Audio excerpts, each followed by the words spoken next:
And welcome back to the Starting Five. Tim Koelble here with you.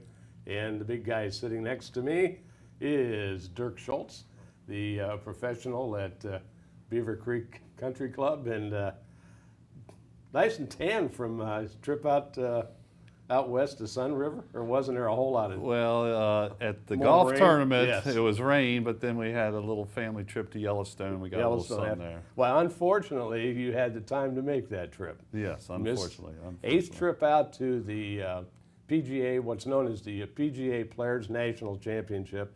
It's a huge tournament for all the club pros in the United States. 312 golfers converged on Sun River for the third time, and this was the 8th time that you've been in this tournament, trying to get that elusive spot in the top 20 that gets a card to the PGA Championship. Things looked very well for you in the first 2 rounds. Yeah, I hadn't been playing well, and I did a little reading, I did a little practicing, and I was very patient. I plotted out a nice plan the first day, and it didn't look like things were going my way, and I birdied 2 out of my last 3, and got in a good position. And then we went out Monday and started off fairly well, and yeah, I could tell things were kind of leaking a little bit. Yeah. And got to the 16th hole, and I made a poor decision. You know, under the rules of golf, you should take advantage of them. I had a sprinkler head near my stance, and I chose not to take a drop. Widened my stance just a little bit, and we all know what happens when you do that. I hit a little fat shot in the hazard, caused a double, and then the panic lights went on.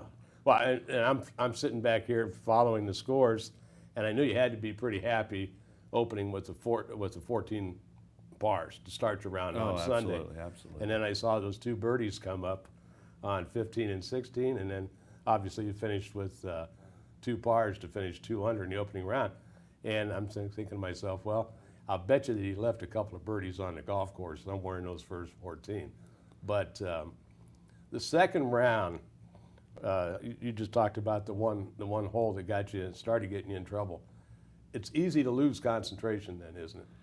Very much so. I mean, you know, obviously this is our major as a club pro, and you only get one chance a year to prove yourself, one chance to get in a major championship. And in 2001, I missed the number by 1 because the Golf Channel guy told me that I needed birdie on the last hole when I only needed par, and actually hit a good shot that year. But this year was an atrocious shot, and I was very disappointed in myself. Yeah, and then you finished with with a triple and a double. I think it really did a number on you. Yeah, it was just, I worked so hard, and my son Jackson, who weighs 90 pounds, was carrying us. I told just before we came on here that I had a surprise question, like I didn't know that he did this.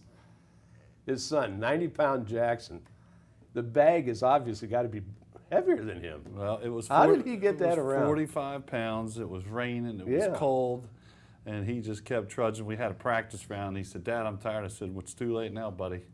We're on our way out there, and you're going to carry it." So that had to be a real thrill. It was a thrill. It was a thrill, and some people got to see. We got a little Golf Channel time, and Did you? I made a birdie on 14, and I read it to be outside the hole. And Jackson looked at it and said, "Dad, that's straight." And I hit it straight and went in, and it was very cool. I was going to ask you, was he out there reading any greens for you? You know, or did you try to keep him off to the side?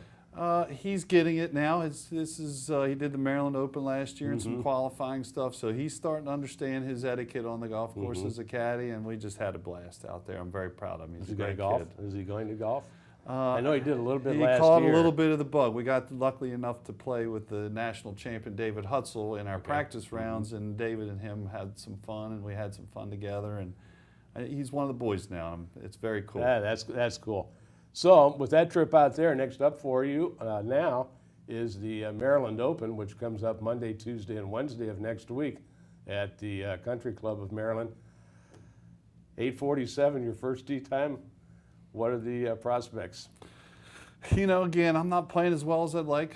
It's a golf course that's fairly short, so if I can just plot myself around, you know, it's patience the first couple days, and hopefully you catch a hot streak and make 4 or 5 birdies in a row and post a good number and get yourself in contention. And, you know, I finished second multiple times. I need this title.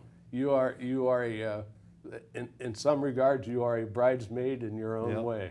Yeah. It's been a lot of victories in my life, but there's a couple I want in Maryland Hey, Open. we need to work on the Maryland Open coming back to Fountainhead again, don't we? Yes. I Yes. think that's coming up in the next 3 or 4 years. Already, that'll be a great thing to have it come back. We should also say Jim Schooler at Fountainhead will also be playing in the Maryland Open, along with Tim Reeves at Black Rock, and also a Beaver Creek member will be in the Maryland Open, Chuck Thatcher. Chuck's been playing a ton of golf, and if there's one person at Beaver Creek over the last couple of years that has really worked on his game from really being not much of a golfer, is Chuck. Chuck, his career was off campus, off of the University of Pittsburgh. He came down here 5-6 years ago, and if there's anybody at the club that's worked harder than him, I don't know who it is. He's got a putting green in his basement. He's studying. He takes lessons. So hard work is paying off for him, and good for him. Let's turn over to the pro side a minute. I know the AT&T just concluded. Tiger Woods not being there. What are your thoughts on Tiger?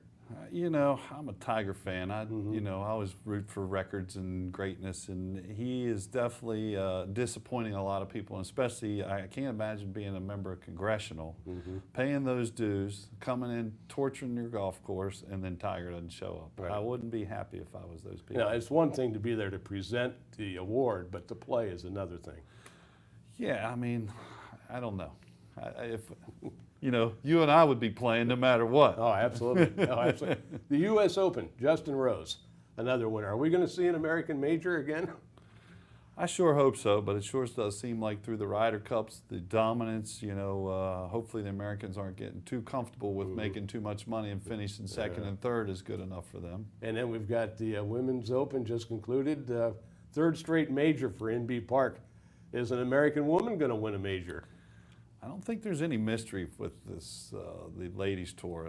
Obviously, I know Ashley very well, and she knows that the Asian women practice hard. They're on the course early in the morning, and they're there at the end of the day. It's not too much of a mystery why they're I'd still winners. I'm sure you would. I'd like to see Lexi Thompson come around.